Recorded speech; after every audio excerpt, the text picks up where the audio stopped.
If the New Orleans Saints really want to maximize veteran minicamp, then a bounce back from their defense is necessary today. We got all that and a little bit of lagniappe for you on today's episode of Locked On Saints.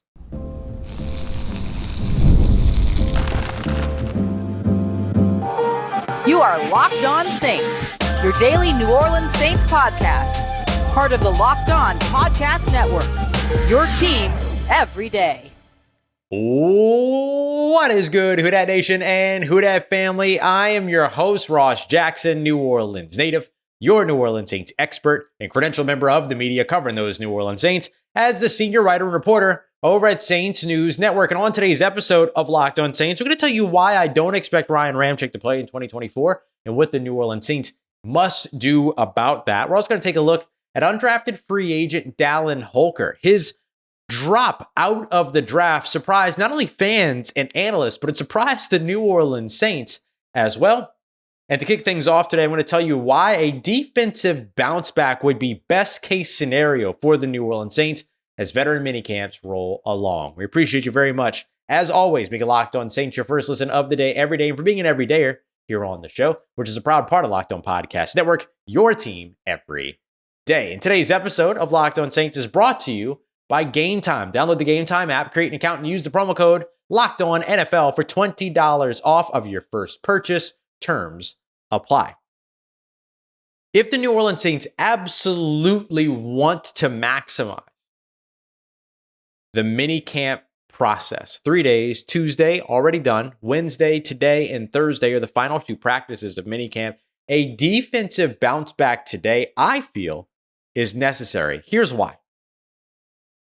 First of all, typically at this point in the process, now understand, I'm saying typically, okay? At this point in the process, minicamps, OTAs, all that, typically the defense is like light years ahead of the offense. And a big part of that is because you see offensive scheme changes, offensive coordinator changes, quarterback changes, all these other things, whereas defensive scheme changes tend to stay installed for a long time. The New Orleans Saints, very good example of that. Just now, changing their offensive scheme, really for the first time since it was kind of revamped 2017, 2018. You can go all the way back to 2006, though, in terms of the core tenets of this offense. The defense, however, has been the same, right? Not been the same, but like the identity of the defense has been the same since 2017 on. So we're talking about 2006, 2017, a little bit of a gap there. So Saints are a good example of this.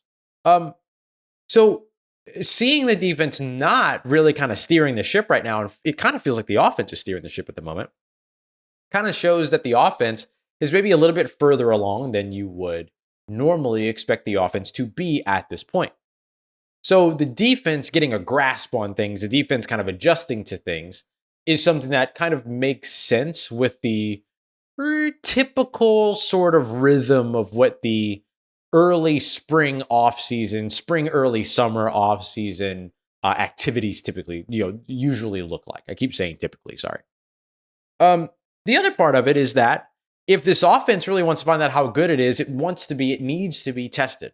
And I think this New Orleans Saints defense is very good. I think the ceiling is still high. I have my questions on the defensive line right now, but not a lot they can do about it. Not like there's a plethora of free agents they can go and add to make it better or anything like that. They've made the additions that they want to make. Kendall Vickers on the interior of the defense, Christian Boyd, who they drafted in the 6th round as a defensive tackle out of University of Northern Iowa. They brought in Trajan Jeffcoat from Arkansas and Missouri before that as an undrafted free agent. And of course, before the draft rolled around, they signed former,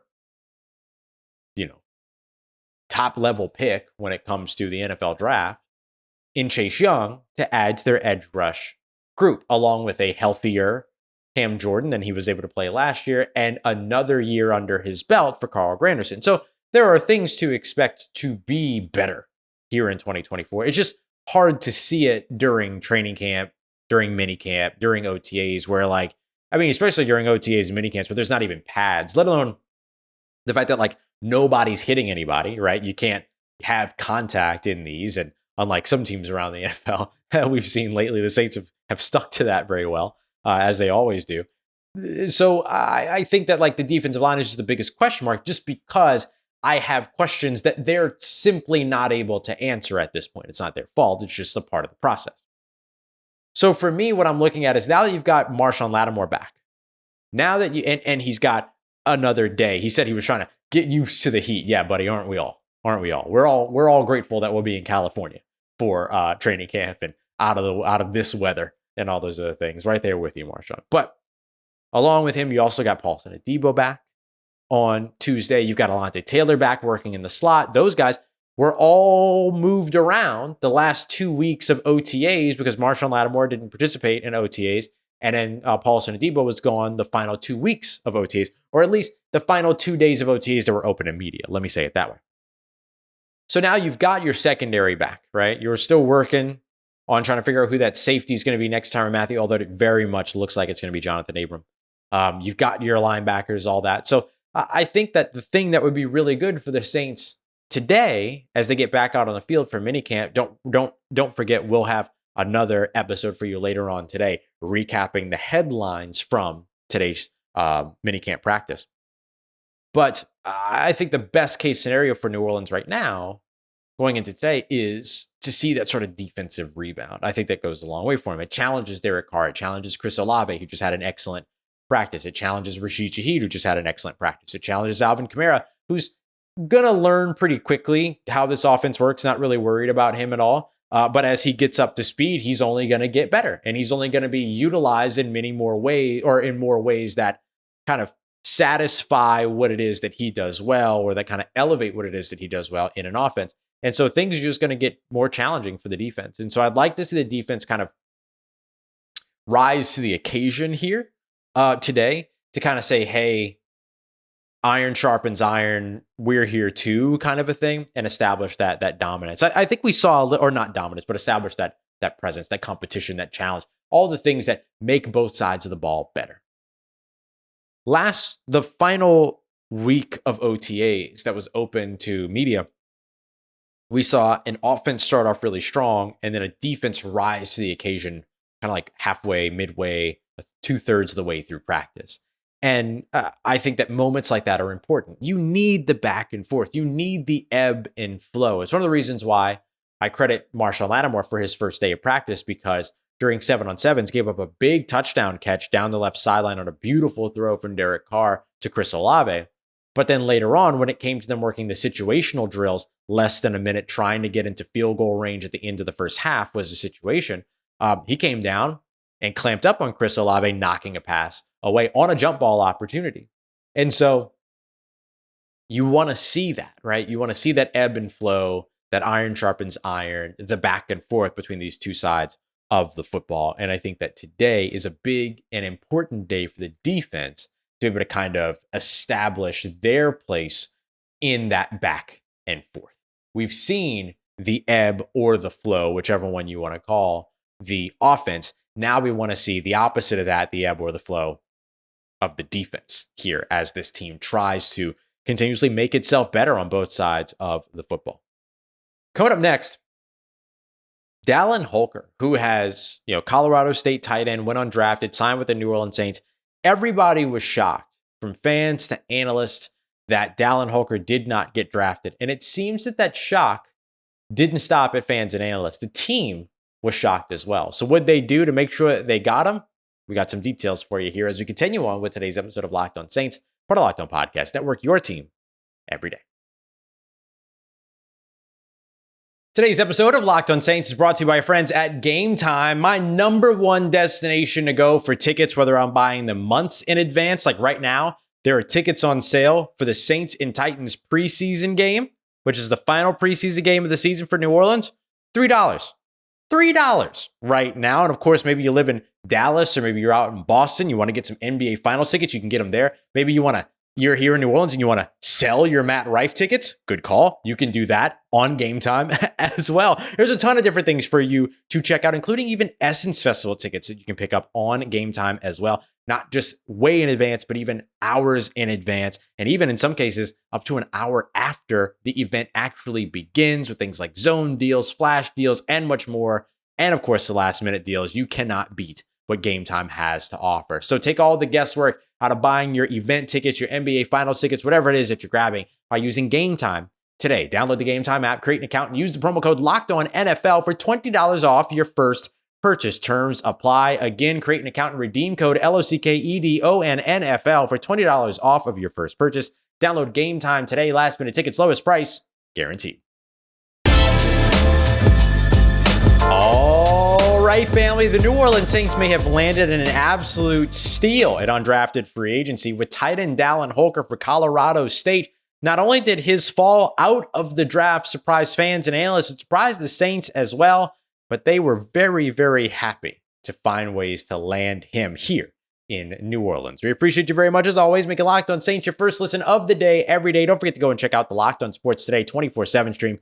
Tired of listening to all the yelling and screaming happening on all those other networks, constantly having to turn your volume down, all that stuff. Well, make sure you make the switch over to Locked On Sports Today, where you can get a curated 24/7 stream that features all the biggest stories from around the world of sports, brought to you from the local experts that know the teams the best. It doesn't get any better.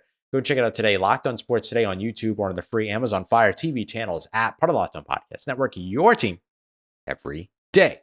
So,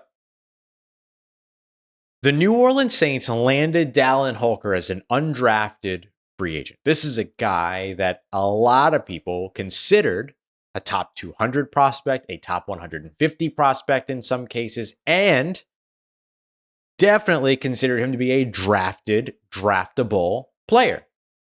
Yet that did not happen. So what are the reasons that happened? But we'll get to that. But first, how did the New Orleans Saints get it done? Well, I spoke with Clancy Barone, New Orleans Saints tight end coach, who has a lot of Hall of Fame tight ends under his belt in terms of his playing career on his resume, all those things. And asked him a little bit about the expectations around Holker, mentioned that they feel really, really good about what he's done so far. He's kind of learning what it takes to play at this level. And Barone said that once he figures it out, they believe they're going to have something very, very special in Dallin Holker. So if that's the case, how'd they get it done? If he was so special, he goes undrafted.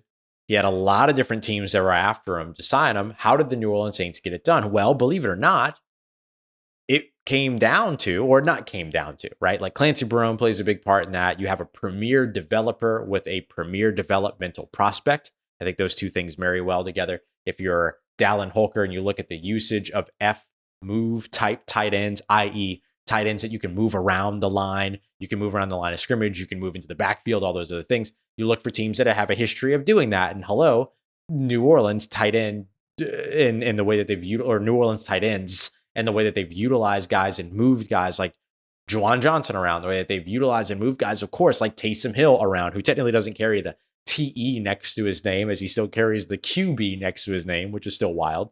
But that's an NFL problem, not a New Orleans Saints problem. So I think those things play a role, right? A pretty clear vision for how his talents can be utilized for himself looking at the New Orleans Saints offense. I'm sure getting Klint Kubiak in here in a wide zone offense and these types of offenses that very much constantly feature tight ends and put tight ends in their best opportunities to succeed, that's got to be helpful. And then, of course, the Clancy Barone of it all. But it didn't stop there. A lot of it came down to connections to his alma mater. You have Klint Kubiak, John Benton, Rick Dennison, all Colorado State Rams, all Colorado State graduates. That played a role in convincing Dallin Holker that New Orleans was the right place to go. Not something that I would have expected. Never in my years would I have expected that a connection from many years ago, in some cases, to the university that somebody just graduated from in 2013 or just finished their playing career at in 2023, that is enough to get somebody to be like, yeah, that's my spot. That's awesome. That's a smart bargaining chip if you are the New Orleans Saints. Also, Klint Kubiak, John Benton, Rick Dennison, all Colorado State graduates. I'm sure that that's where a lot of their connections have also, happened. A lot of their overlapping has also happened and stuff like that. But not something that I thought I was going to learn on a Tuesday when I learned that. And not something I thought I was going to be talking about here on a Wednesday when I'm telling you this. So I thought that was pretty cool too. So what led to him going and being undrafted? Well, there's a couple things that I've already mentioned here on the show that I think are important, right? His size, 6'3", 241 pounds. For some teams, that's not a guy that, or that's not the prototype that they have for tight ends. Think back to 2017, 2018, Deion Yelder out of Western Kentucky University, 6'3", 240-ish pounds. He was a guy that showed up for New Orleans as an undrafted free agent, worked his way through minicamps and all that other stuff, and never really took off. That has not been the case for Dallin Holker. Dallin Holker has made some big plays in OTAs and it made them again yesterday in minicamps, including one to where he ended up making a catch in between Pete Werner and JT Gray in double coverage in the middle of the field as Jake Haener was moving the team down to field goal range on what would end up being a field goal, a good field goal, 40 yards from Blake Groupie. I said yesterday he was 6 of 7. Incorrect. He was 6 of 8. My apologies. I actually tried his last kick twice, missed both times for 57 yards. But then right after that, created some fantastic separation, found a hole in the zone, and was running free all by himself in the middle of the field. Dallin Holker was. So you can see sort of how he's already started to make the plays, but size could still be a factor for other teams. Okay. But the Saints have shown that they're willing to roll the dice on the shorter tight ends, quote unquote, if they're able to go out there and make the plays. And so far we've seen Dallin Holker do that. So not a concern for the Saints. Could have been a concern for 31 other teams at max, which would have led to him going undrafted. Second thing, not as much of a blocker at Colorado State. Not entirely surprising either. He was a part of a conference that didn't do that a ton. They didn't ask their tight ends to do that. He was a part of a team in Colorado State that wanted to utilize him as a pass catcher first and foremost, and that was his role. And he played that role really, really well. So I would highlight that as well as something that you look at and go, okay, so maybe that kept him off of a couple of boards, or not kept him off of a couple of boards, but tight ends being drafted in the 5th, 6th round, go get the blocking guy that's going to get on the field and all that in your system. In this New Orleans system, you don't necessarily need that to get out on the field. You got to be able to do it, right? But you can be learning how to do it and still get out on the field. The other thing that I think is really important too, and this is something that Clancy Barone pointed out as well in our conversation, which I wrote about over at Saints News Network if you want to check that out, but you're getting a lot of the details here. And of course, if you're an insider, you already know all this stuff. Another big part of it is that, like, okay, one team trades up, selects a player that's their target, and then now 31 other teams have to adjust their board because they had not accounted for that team moving to that spot to draft that player, because that is impossible to predict.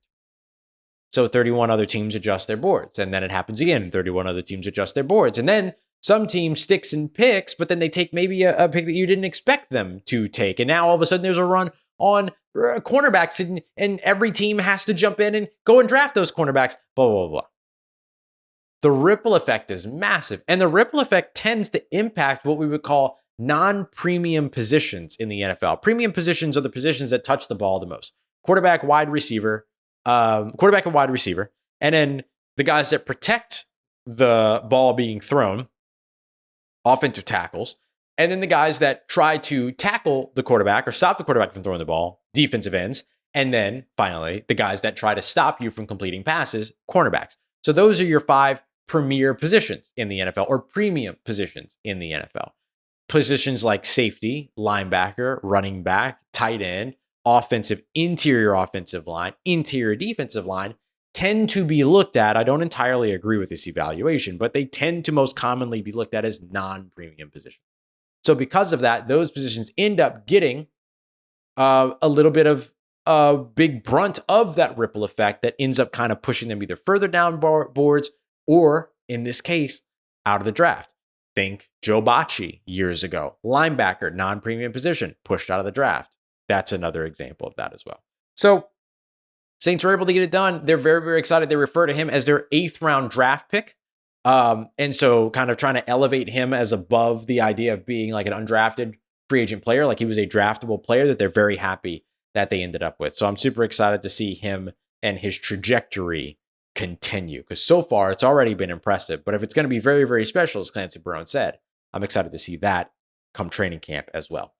Coming up next, I'm going to tell you why I don't think we should expect to see Ryan Ramczyk in 2024 and what the New Orleans Saints need to do about that. We got that coming up for you as we continue on and wrap up today's episode of Locked On Saints, part of Locked On Podcast Network, your team every day.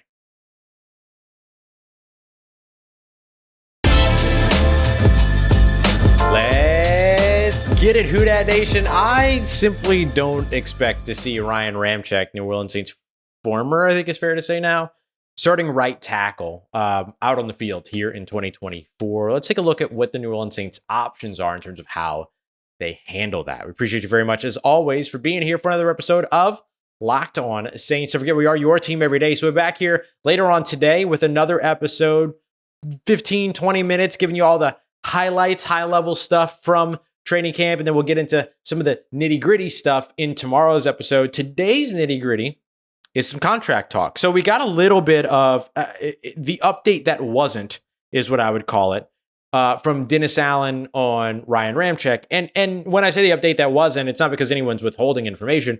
It just sounds like there's truly no real progress or information on Ryan Ramczyk. I stated in our bonus episode yesterday that the Saints, every player that wasn't on the field was at the facility. The one exception was Ryan Ramczyk, who was excused as he continues rehabbing from home. Typically not the greatest sign. And to accompany that with situations in which we've seen either reports or rumors that Ryan Ramczyk has also lost a lot of weight and all these other things, it just doesn't seem to be trending in the right direction for Ryan Ramczyk. It did for a second, right? At the combine, it kind of felt like everything was kind of moving in the right direction. Then by the time that we got to draft time and all that other stuff, then it kind of felt like, okay, things aren't necessarily progressing the way that they necessarily would have liked. And so because of that, it just doesn't seem likely. And shocker, breaking news here, Ross. It doesn't seem likely we're going to see Ryan Ramczyk in 2024. But that's not the big thing, or that is the big thing, but it's really the repercussions of that make it the big thing. So while not seeing Ryan Ramczyk in 2024 wouldn't be the most surprising thing, right? We've already seen indications that that's already expected to be the case with, Trevor Penning moving over to right tackle, Landon Young playing more right tackle, all these other things. Like, it seems that they have a depth chart built at right tackle that does not include Ryan Ramczyk, and that they're ready to progress forward without Ryan Ramczyk. Now, the next thing is, how do you handle the money, right? So here's where the good news is. The Saints have actually already done the thing that they need to do to make the idea of a Ryan Ramczyk not only not playing in 2024, but to make the idea of him potentially retiring palatable, right? Something you can deal with. So here's how the Saints went about doing that. They had restructured already his contract, which knocked his base salary all the way down. And in the midst of all that too, now the only guaranteed money that remains on his deal is the vet minimum, the only guaranteed salary, right? So there's a difference between salary and bonuses. So we're just talking about salary for right now. The only guaranteed salary on his contract right now through 2028, which is 2 void years, 2027 and 2028, is this year's vet minimum of $1.21 million. Outside of that, he's got like $34 million in bonuses that end up kind of kicking back and all those other things.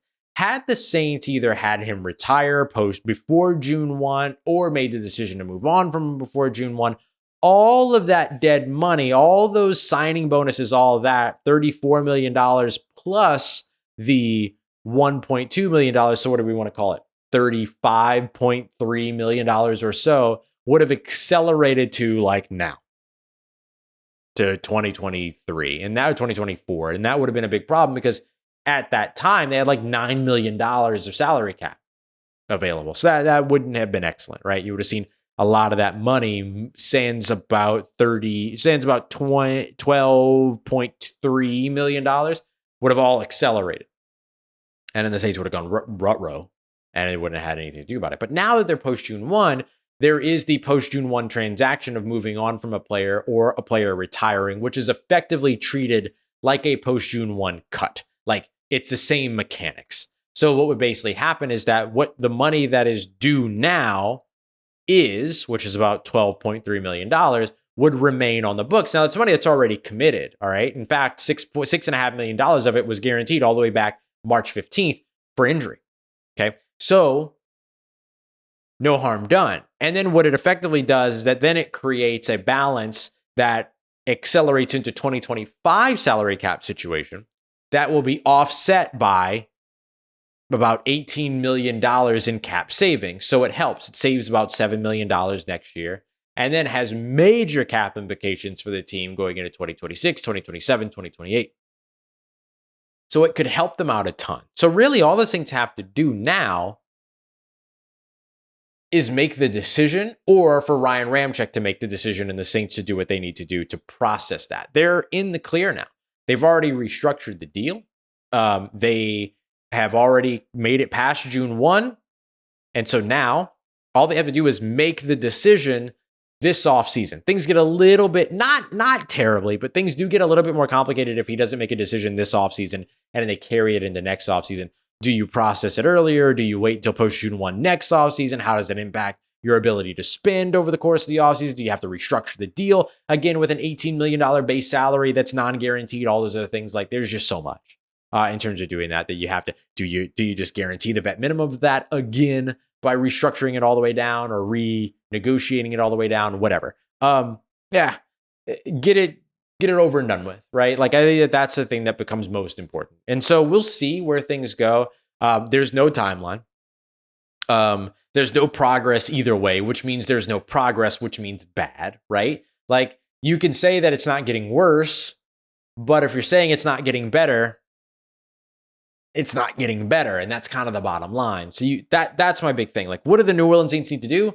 They need to make sure that a decision is made around this offseason in order to best have control over what their future looks like. If that doesn't happen, it's not the end of the world for them, right? It doesn't cost them a situation to where all of a sudden they're like completely losing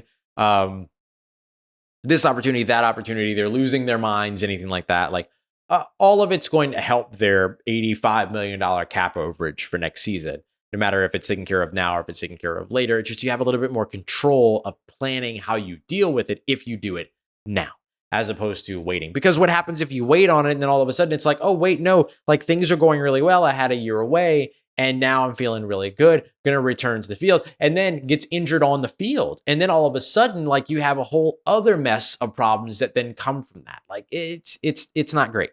So look, I don't expect to see Ryan Ramczyk in 2024. That's no big surprise. It wouldn't be entirely surprising to me if he was done. Just based on like degenerative knee issue. It's never going to get better. It's all about management. He was already getting Wednesdays off and it still ended up Wednesdays in practice were light, let me say, not really Wednesdays off, and it was still something that continued to build up on him. It just doesn't feel like a good call. Now, what Ryan Ramczyk does with his life, his body, his family, his future, all that other stuff, his business, 100% his business. I'm not worried about all that, but it just kind of feels like this is where the Saints are headed. And this would allow the Saints to have a little bit of a clearer perspective, even though they might already know what's happening here one way or another. But it would allow them to have a little bit less of things going on that they don't have to focus on moving forward. And again, helps their salary cap situation in the future as well. So not that Ryan Ramczyk should be reduced to the money that he makes or the money that he saves the team. It's just a part of the factor is all. First and foremost is the human being. And that's why I say whatever Ryan Ramczyk decides to do with his body, his time, his future, his life, his family, the sport that he has busted his butt his entire career, his entire life to be able to play at the highest level and then did so at the highest level. That's on him. That's his decision and something he has to make. But boy, the sooner it happens, just sort of the clearer the picture becomes for the New Orleans Saints. No doubt about that. All right, y'all. We appreciate you very much for making Locked On Saints your first listen of the day, every day. Big shout out to Bison. Thanks for saying hi today, homie. Very, very good to meet you. Or saying hi yesterday, rather. Very, very good to meet you.